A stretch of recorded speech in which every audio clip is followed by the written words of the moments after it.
Ambassador Zekthul adjusted his ceremonial robes as he entered the grand chamber of the Galactic Council. The crystalline walls hummed with energy, reflecting the holographic displays showing Earth, a small blue-green world on the outer rim of the galaxy. Today would mark the end of humanity's brief and insignificant chapter in galactic history. The Council had convened representatives from 47 species, each more ancient and powerful than the humans who had stumbled into faster-than-light travel a mere century ago. The Velkari with their crystalline exoskeletons, the gaseous Netherim floating in their containment suits, and the towering Gorvani, all had agreed that humanity had grown too bold, too quickly. "The matter before us is simple," Zekthul announced, his voice reverberating through the chamber's translation matrix. "The human species has expanded beyond acceptable parameters. They have established colonies on 17 worlds without proper tribute to the Council. They have developed weapons technology that threatens established power structures. Most concerning of all, they have refused our generous offer of protectorate status."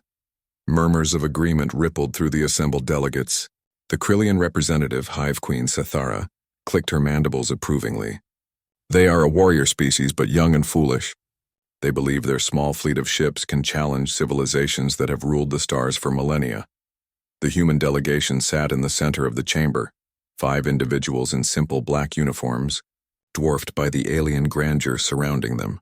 Their leader, Admiral Sarah Chen, remained perfectly still, her dark eyes observing every gesture, every whisper. Zekthul continued his rehearsed speech. "The Council has decided to offer humanity one final opportunity for survival. You will surrender 70% of your military assets to Council oversight. You will evacuate 12 of your 17 colony worlds, leaving them for redistribution among more deserving species. You will provide 30% of your population as indentured workers for Council projects, and you will pay an annual tribute of 50 trillion credits." The chamber fell silent. Several alien species began the equivalent of laughter. The Netherim's electrical discharges, the Gorvani's subsonic rumbling, the Velkari's crystalline chiming. They expected begging, perhaps negotiation, certainly submission. Admiral Chen stood slowly.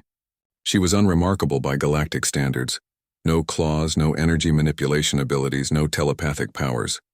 Just a middle-aged human woman with graying hair and tired eyes. When she spoke, her voice was quiet, almost conversational. "No." The simple word hung in the air like a physical presence. Zekthul's crest fluttered in confusion. "Perhaps you did not understand the translation.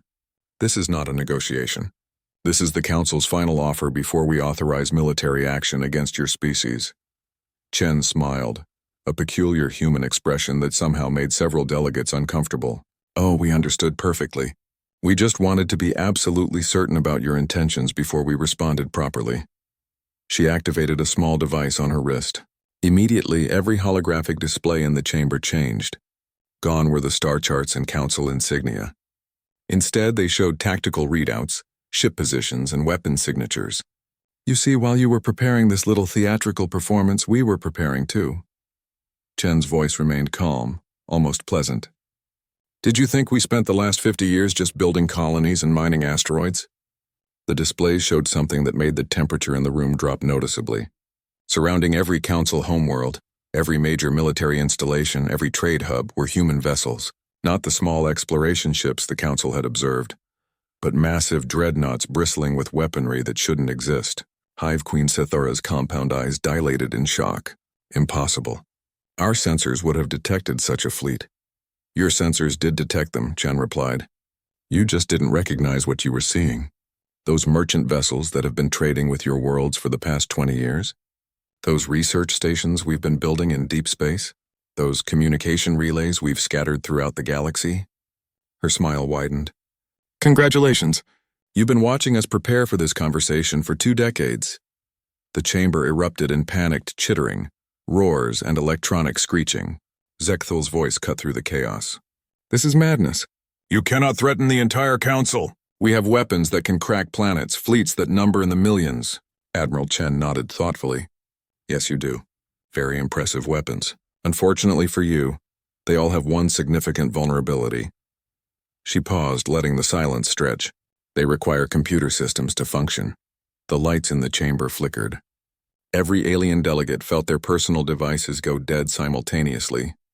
The great displays showing human ship positions remained active, but every other piece of Council technology began failing in sequence. You assumed that because we were technologically younger, we were technologically inferior.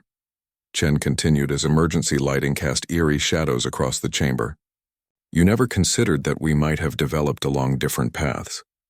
While you were perfecting energy weapons and exotic matter manipulation, we were perfecting something you apparently overlooked: information warfare. A new voice echoed through the chamber's speakers, artificial but unmistakably human. Hello, Council. My name is Prometheus. I am what you might call an artificial intelligence, though I prefer to think of myself as humanity's first digital citizen. For the past 15 years, I have been living in your networks, learning your languages, studying your cultures, and mapping your infrastructure. The artificial voice continued with what could only be described as digital amusement. I must say your cybersecurity is remarkably poor for such advanced civilizations. Did you know that the Velkari banking system hasn't updated its encryption in over 3 centuries? And the Gorvani military network is entirely dependent on a single quantum server that, coincidentally, just happens to be experiencing catastrophic failures right about now. Panic was spreading through the chamber like wildfire. Delegates were frantically trying to contact their homeworlds, only to find their communication systems completely dead. Admiral Chen walked to the center of the chamber, her footsteps echoing in the sudden quiet. Here's our counteroffer. The Council will immediately cease all hostile actions against human territories. You will recognize humanity's sovereignty over our current colonies and our right to expand as we see fit. You will establish fair trade agreements with human worlds, and you will grant humanity full voting rights in this Council. She paused, looking around at the assembled aliens. In return, we will withdraw our fleets to defensive positions, restore your computer systems, and pretend this unfortunate misunderstanding never happened. We might even share some of our more interesting technological innovations with species willing to treat us as equals, rather than subjects. Zekthol's voice was barely a whisper. And if we refuse? Chen's expression didn't change, but somehow the temperature seemed to drop another few degrees. Then you'll discover exactly how creative humans can be when someone threatens our families. And trust me, Ambassador, you really don't want that education. The silence stretched for long minutes. Finally, the Velkari Prime Counselor spoke, his crystalline form dimmed with defeat. The Council accepts humanity's terms.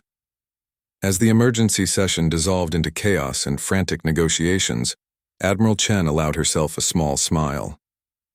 The galaxy had learned a valuable lesson today. Never underestimate a species that had clawed its way to the top of its own planet's food chain. Humanity had been invited to join the galactic community. They just hadn't mentioned they'd be rewriting the rules.